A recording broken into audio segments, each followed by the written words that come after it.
Gracias por acompañarnos a esta clase bíblica en línea. Vamos a seguir estudiando la segunda epístola del apóstol Pedro, el capítulo 1, versículo 5, que dice: vosotros también, poniendo toda diligencia, por esto mismo añadid a vuestra fe virtud. Solamente esa parte de este texto vamos a considerar. Vamos a ver que el apóstol Pedro instruyó a la iglesia a poner toda diligencia en esto, en añadir, es decir, en ser enriquecidos espiritualmente, o bien en crecer espiritualmente. Y esta palabra que usa el apóstol, diligencia, es el término griego spoudé, que significa prisa, y también significa diligencia en algo que es muy serio o muy importante. Si en algo se debe dar prisa a la iglesia, es en crecer espiritualmente, es decir, en adquirir o añadir dones espirituales a su propia alma. Porque ¿cuántos distractores pueden venir a la iglesia para que ésta se deje de dar prisa en crecer espiritualmente? Vienen a veces aflicciones, tribulaciones, o bien vienen afanes y muchas ocupaciones. Pero Dios quiere que nos demos prisa en añadir a nuestra fe. Y vamos a ver más adelante qué debemos añadir. Dios quiere que nos demos prisa en pasar al otro lado, ya no de Egipto hacia el desierto, sino que pasemos del desierto a la tierra prometida. Que pasemos de un cristianismo con poca vida espiritual, es decir, carnal, y que todavía participa de la corrupción que hay en el mundo, a un cristianismo enriquecido espiritualmente, es decir, que participa de la naturaleza divina. Porque si no nos damos prisa en esto, es posible que nunca pasemos esa barrera. Así que aún podrían pasar 40 años y seguiremos dando vueltas en el desierto. Pero la diligencia es importante para entrar en la tierra prometida de un cristianismo espiritual. ¿Y cómo podemos iniciar nuestro camino hacia una vida con más riquezas espirituales? El apóstol inicia diciendo: ¿cómo podemos hacer esto? Añadid a vuestra fe virtud. Fíjense que el crecimiento espiritual no es algo que sucede de forma pasiva. No sucede sin que hagamos nada. Si nosotros conocemos a una persona que ha crecido espiritualmente, debemos ver que esa persona, en la gracia de Dios, se involucró en actividades rutinarias, virtuosas, que le llevaron a ese crecimiento espiritual. Añadan, dice el apóstol Pedro, suministren todo lo necesario, provean ricamente para lograr este gran objetivo de estar enriquecidos en el Espíritu. Cada quien es responsable de proveerse ese enriquecimiento.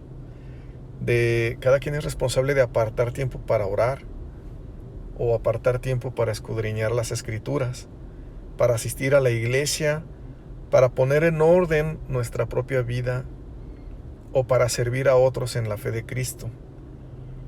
Cada quien es responsable de prepararse para dar de gracia lo que hemos recibido de gracia.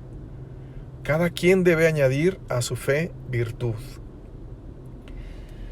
No es el pastor el responsable de tu crecimiento espiritual, ni tus padres, ni tu cónyuge. Es verdad que ellos tienen una labor que hacer, pero cada quien es responsable de su crecimiento espiritual y de ir a las Escrituras. Por eso el apóstol Pedro dice: añadan a su fe virtud. Ustedes añadan. Pedro era un apóstol. Él tuvo la bendición de acompañar al Señor Jesús y de aprender directamente de Él. Pero Él no dice: yo voy a añadirles, sino dice: vosotros también, poniendo toda diligencia por esto mismo, añadid a vuestra fe virtud. ¿Y qué es la virtud? La virtud está relacionada con nuestro carácter, con nuestra personalidad. No se refiere a una acción aislada, sino a cómo somos continuamente en lo general. Por ejemplo, todos pueden hacer algún trabajo, pero no todos tienen la virtud de ser trabajadores. O bien todos pueden ser amables en algún momento, pero no todos tienen la virtud de ser amables en su carácter. Entonces debemos ver que la virtud tiene que ver con cómo somos en lo general, en cuanto a nuestro carácter. El diccionario del griego al español nos dice que este término virtud se refiere a una excelencia moral en cuanto a bondad y nobleza. Por lo tanto, debemos preguntarnos, ¿las personas que nos rodean, sobre todo las más cercanas a nosotros, reciben de nosotros bienes cuando conviven con nosotros? Porque en esto consiste la virtud. Consiste en excelencia moral en cuanto a bondad y nobleza. Veamos cómo era el carácter del Señor Jesús. El libro de los Hechos dice cómo Dios ungió con el Espíritu Santo y con poder a Jesús de Nazaret y cómo éste anduvo haciendo bienes y sanando a todos los oprimidos por el diablo, porque Dios estaba con él. Entonces, ¿qué encontraba la gente cuando venía al Señor Jesús?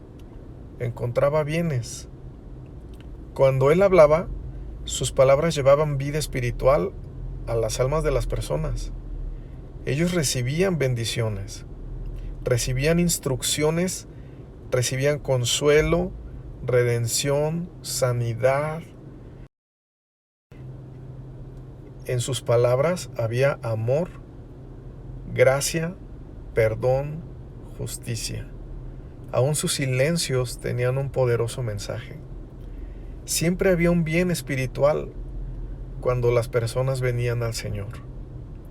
La Biblia nos llama a esto, a que toda persona que esté a nuestro alrededor reciba de nosotros bienes, es decir, vida espiritual. Pero también los bienes materiales, ya sea una capa para el frío o un vaso de agua fría para la sed. Esto enseñó el apóstol Juan cuando dijo: pero el que tiene bienes de este mundo y ve a su hermano tener necesidad y cierra contra él su corazón, ¿cómo mora el amor de Dios en él? Sobre esto también dijo el Señor Jesús: pero yo os digo, amad a vuestros enemigos, bendecid a los que os maldicen, haced bien a los que os aborrecen, y orad por los que os ultrajan y os persiguen, para que seáis hijos de vuestro Padre que está en los cielos, que hace salir su sol sobre malos y buenos, y que hace llover sobre justos e injustos. Veamos cómo de Dios procede bien para todas las personas. Veamos cómo del Señor Jesús procedió bien para todas las personas, independientemente de si éstas son justas o injustas. Vamos a concluir. Cuando el Señor sanó a un hombre ciego, Él le permitió ver a los hombres como árboles. Esto era una enseñanza, porque en otro pasaje el Señor dijo: por sus frutos los conoceréis.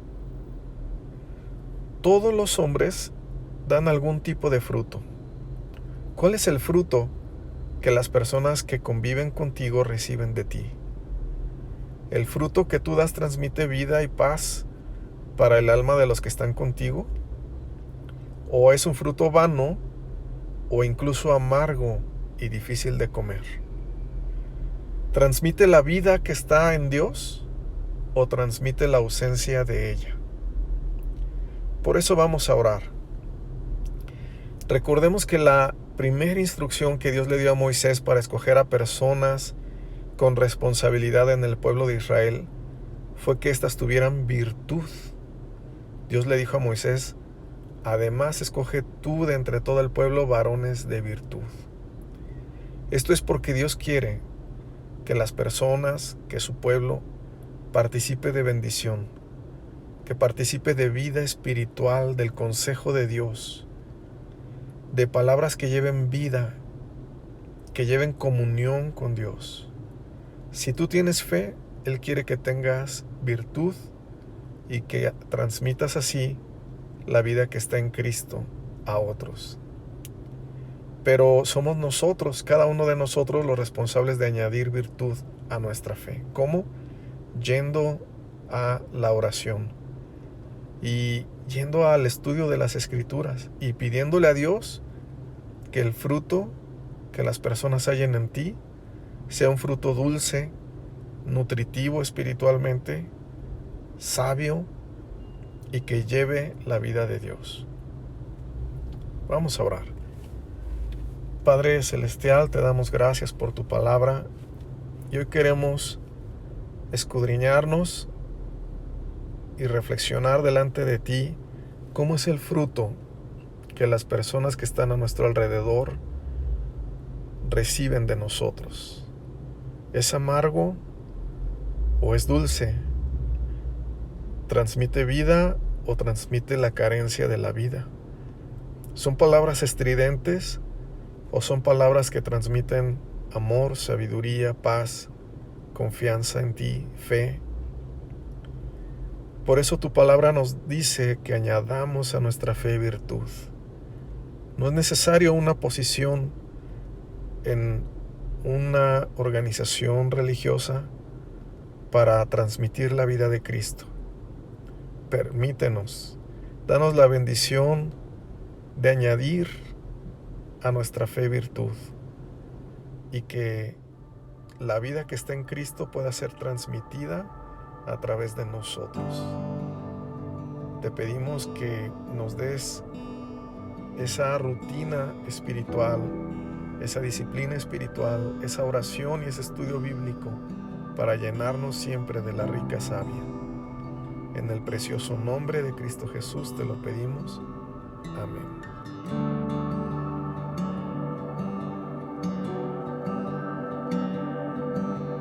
Danos, Dios, un entendimiento vivo de Jesús, de la riqueza de su gloria y la cruz.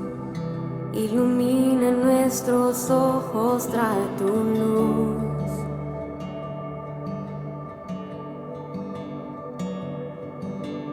Danos, Dios, un entendimiento vivo de Jesús, de la riqueza de su gloria y la cruz.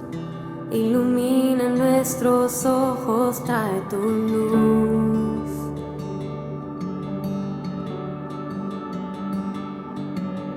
Muestra esos ojos hoy brillando como fuego y su rostro como el sol resplandeciendo, la belleza incomparable de Jesús, el digno Dios. Muestra esa voz que como estruendo hoy resuena y la santidad que es su vestimenta, la temible